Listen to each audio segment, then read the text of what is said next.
खुलुमबाय बे समाव बडलेण्ड इंखं टेलिभिजननि स्टुडियोआव आं मिथिका नार्जारी दिनै फुंबिलिनि गाहाय रादाबफ्राव दङ।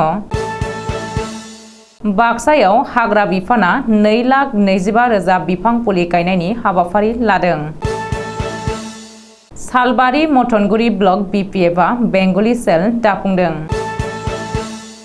गवा दिल्ली एयार इन्डिया बिरखंआव सासे पेसेन्जारा एयार हस्टेसखौ बुदों।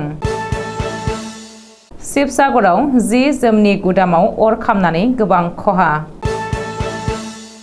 नुमलीगढ़ रिफाइनारियाव गिलु-बालु अर खामदों, रावनिबो जिउ खहा जायाखैसै। दानिया फैदोनि आबुं रादाबाव।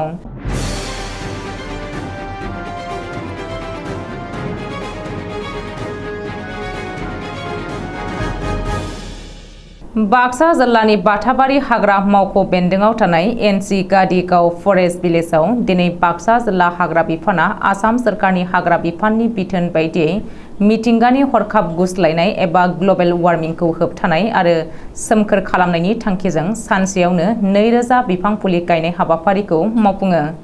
बे बिफां फुलि गायनाय हाबाफारियाव बाक्सा जिल्लानि ओनसोलारि हाग्रा मावख'गिरि JFO प्रबोध कुमार ब्रह्मआ बाहागो लानानै बिफां फुलि गायजेननाय हाबाफारिखौ मावफुङो। लोगोसे आसाम सोरखारनि बिथोन बायदियै बाक्सा जिल्ला बेन्दोंनि हाग्रा ओनसोलफोराव बाक्सा जिल्ला हाग्रा बिफाना देग्लाय बोसोराव 1,25,000 बिफां फुलि गायनाय जागोन आरो रायजो राजाफोरखौ लाफानानैबो 1,00,000 बिफां फुलिफोरखौ गायनाय जागोन होननानै फोरमायो। बे बिफां फुलि गायनाय हाबाफारिजोंनो लोब्बा लानानै बिथांनि दैदेननायावनो NCT गादिगाव फरेस्ट भिलेजनि रायजो राजाफोरखौ लानानै उन्दै गथ' आरो फरायसुला फरायसुलिफोरखौ ड्राग्सनि हेंथायै सांग्रांथि खालामनाय, लोगोसे मानसि आरो मैदेरनि गेजेराव सिमना ओनसोलफोराव गुबुन समाव नारा-नाथा जाथायफोरखौ बोरै गोजान खालामनो हायो बे आयदाखौ लानानै गुवारै सावरायलायनाय हाबाफारि लानायखौबो नुनो मोनो। बे हाबाफारियावनो बाथाबारि हाग्रा मावख'नि लाथुर रेन्जार रजनी दैमारी, मानास स'सि कुंगुर इक'टुरिज्म ससाइटिनि आफादगिरि बिजयाबो बाहागो लादोंमोन। बाक्सा जिल्लानि सालबारि महकुमा बेन्दोंआव थानाय हथाफारायाव थानाय मथनगुरि ब्लक BPFनि मावख'आव 30 मे मंगलबारखालि सालबारि जिल्ला कमिटि बेंगली सेल दानाय हाबाफारिया मेहेरगोनाङै जाफुंसारो। बेंगली सेलखौ गासै सा 44 सोद्रोमाखौ लानानै दानाय जादों आरो बेंगली सेलनि आफादगिरि महरै बिबान मोननो हादों सेमल बिश्वास आरो नेहाथारि महरै परितोष पाल। सालबारि जिल्ला BPF कमिटिनि आफादनि आफादगिरि बिरसिं गयारीनि मेल सामलायनायाव सिनायथि होगिरि महरै बाहागो लादों सालबारि जिल्ला कमिटिनि गाहाय नेहाथारि बिबेकानन्द सरकारा। बेंगली सेल दानाय हाबाफारियाव आलासि महरै बाहागो लाफैदों बेंगली सेलनि सेन्ट्रेल बोसोनगिरि बारग' EM जगदीश सरकार, सेन्ट्रेल बोसोनगिरि प्रदीप दत्त, बोसोनगिरि प्रवीण दास, सेन्ट्रेलनि आफादगिरि प्रवीण श्यामल, जेनेरेल सेक्रेटारि ज्योतिषधीर मण्डल, नेहाथारि गबिन्द देबनाथ, लेङाइ आफादगिरि रन्जित देबनाथ, सेन्ट्रेल इउथ BPFनि मावफुं आफादगिरि रिन्जय बर' आरो लोगोसे बाहागो लाबावदों BPFनि पलिसि मेकिं बडि मेम्बार रमनी दैमारी, बरराम दैमारी, नारायणी बसुमतारी आरो मथनगुरि ब्लक कमिटिनि आफादगिरि अमरसिंह बसुमतारी। लोगोसे गोबां BPF दोलोनि मावथि बिबानगिरिफोराबो बाहागो लादोंमोन। बे हाबाफारियाव गोजौ सोलोंथाइ गोनां जाखांफुनाय लाइमोनफ्रा आवगायबोदों आरो बेबायदि सेल दाफामनाय हाबाफारिया सोलिगासिनो दङ आरो गुबुन हारिनि सेलखौ जयै दालांबाय थागोन। मानो होनोब्ला फैबाय थानाय समाव BPF दोलोखौ गोख्रों खालामनो थाखाय बयबो आवगायबोदों होननानै फोरमायदों।